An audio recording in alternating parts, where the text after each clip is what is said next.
రైతులందరికీ కూడా డబ్బులైతే పడడం అయితే జరుగుతుంది. ఈరోజు 10 ఎకరాల లోపు అయితే నిధులు విడుదల చేస్తున్నట్లు మనకు రాష్ట్ర ప్రభుత్వం నుంచి అయితే ఈరోజు ఉదయం 10 గంటల నుంచి అయితే రైతుల ఖాతాలో డబ్బులు అనేవి అయితే పడాల్సి ఉందన్నమాట. దీనికి సంబంధించి పూర్తి స్థాయి సమాచారం కూడా మీకు ఇవ్వడం అయితే జరుగుతుంది. సో ప్రతి ఒక్క రైతు యొక్క ఇన్ఫర్మేషన్ని పూర్తి స్థాయిలోనైతే మీరు అయితే చూసినట్లయితేనే ఏ రైతులకి డబ్బులు అనేవి అయితే పడబోతున్నాయి, అలాగే చూసుకున్నట్టయితే ముఖ్యంగా ఏ డిస్టిక్ సంబంధించి ఏ జిల్లాల వారీగా ఏవైతే మనకు నిధులు విడుదల చేస్తున్నారు దీనికి సంబంధించి కూడా పూర్తి స్థాయి సమాచారం కూడా మనకి ఇప్పటికే ఇవ్వడం అయితే జరిగిందనమాట. రైతు భరోసాకు సంబంధించి మొన్న చూసుకున్నట్టయితే కసరత్తు అయితే జరిగింది. 4 నుంచి 10 ఎకరాల లోపు భూమి ఉన్న రైతులందరికీ కూడా పెట్టుబడి సాయం వచ్చేసి అయితే అందజేయడం అనేది ప్రభుత్వ లక్ష్యం అనేది చెప్పడం జరిగిందనమాట.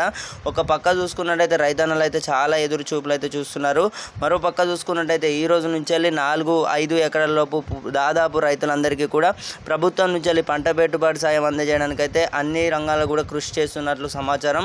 రైతులందరికీ కూడా డబ్బులు అయితే పడడం అయితే జరుగుతుందన్నమాట. తెలంగాణ ప్రభుత్వం పెండింగ్లో ఉన్న రైతు భరోసా పథకంకి నిధులకు సంబంధించి అయితే విడుదల చేయడానికి అయితే వేగవంతంగా చర్యలు అయితే చేపడుతుందన్నమాట. ఈ నేపథ్యంలో మే 25వ తేదీ తర్వాత చూసుకున్నట్టయితే 4 ఎకరాలకు పై ఉన్న రైతులందరికీ కూడా 10 ఎకరాల లోపు జమ చేయాలని అయితే రాష్ట్ర ప్రభుత్వాన్ని అయితే అధికారులు అయితే సూచించినట్లయితే తెలుస్తుందన్నమాట. సో చూసుకున్నట్టయితే ఇప్పటికే మనకు యాసంగి సీజన్ కూడా ముగియడానికి అయితే రావడం జరిగింది. ఒక పక్క చూసుకున్నట్టయితే వానాకాలం సీజన్ కూడా రావడం అయితే జరిగిందన్నమాట. ఇందుకోసం రైతన్నలు అయితే ఎదురు చూడడం అయితే జరుగుతుంది. పంట పెట్టుబడి సాయం కోసం అయితే రైతన్నలు అయితే ఎంతో ఆసక్తిగా అయితే ఎదురు చూడడం అయితే జరుగుతుంది.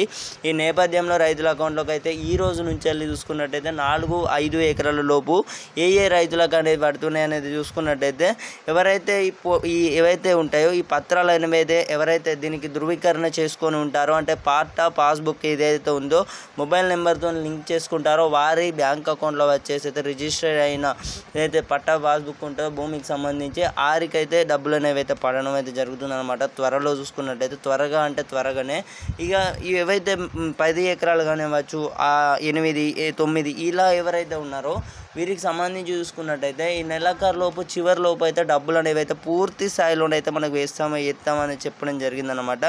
ఎట్టకేళ్ళకైతే వచ్చేసి అయితే అందరికీ ఎంతో శుభవార్త అన్నమాట. రైతులందరూ కూడా ఎంతో ఆసక్తి ఎదురు చూస్తున్న పథకం ముఖ్యంగా రైతు భరోసా పథకం కోసం తెలంగాణ రైతు భరోసా పథకం అన్నమాట. 5,000 కోట్లు అనేవి అయితే విడుదల చేసినట్లయితే తెలుస్తుంది మొన్న. ఇప్పుడు మనకు పూర్తి స్థాయిలో చూసుకున్నట్టయితే ఇంకా 13,000 రూపాయల కోట్లు అనేవి అయితే మనకు అదనపుగా 18,000 రూపాయల బడ్జెట్ అన్నమాట. 18,000 రూపాయల కోట్ల అంటే దీనికి సంబంధించి అయితే ఈ పూర్తి స్థాయి సమాచారం అన్నమాట ఇది. సో ఇదన్నమాట ఇన్ఫర్మేషన్. తప్పకుండా అయితే షేర్ చేసే ప్రయత్నం అయితే చేయండి. మరోపక్క చూసుకున్నట్టయితే తెలంగాణలో ఇప్పుడు ఏవైతే ఉన్నాయో మనకు పంచాయతీ ఎన్నికలు గ్రామ పంచాయతీలలో వచ్చేసి సర్పంచ్ ఎలక్షన్స్ అయితే ఉండబోతున్నాయి అన్నమాట. ఇవి వచ్చే లోపే మనకు రైతు భరోసా పథకం అనేది అయితే పూర్తి స్థాయిలోనైతే రైతుల అకౌంట్లోనైతే జమ చేయాలని అయితే మనకు నిర్ణయించినట్లయితే తెలుస్తుంది. ఇవి ఏవైతే ఉన్నాయో పూర్తి స్థాయి సమాచారం అన్నమాట రైతు భరోసాకు సంబంధించి. సో ప్రతి ఒక్కరికి అయితే తెలుసు కదా, షేర్ చేసే ప్రయత్నం అయితే చేయండి. కొత్తగా మన ఛానల్ని ఎవరైతే చూస్తున్నారో అందరైతే సబ్స్క్రైబ్ అయితే చేసుకోవడం అయితే మర్చిపోకండి. బెల్ నోటిఫికేషన్స్ అయితే తప్పకుండా ఆల్లో పెట్టుకోండి. రైతు భరోసాకు సంబంధించి వానాకాలం సీజన్ డబ్బులకు సంబంధించి కూడా త్వరలోనే అప్డేట్ అయితే రానుంది.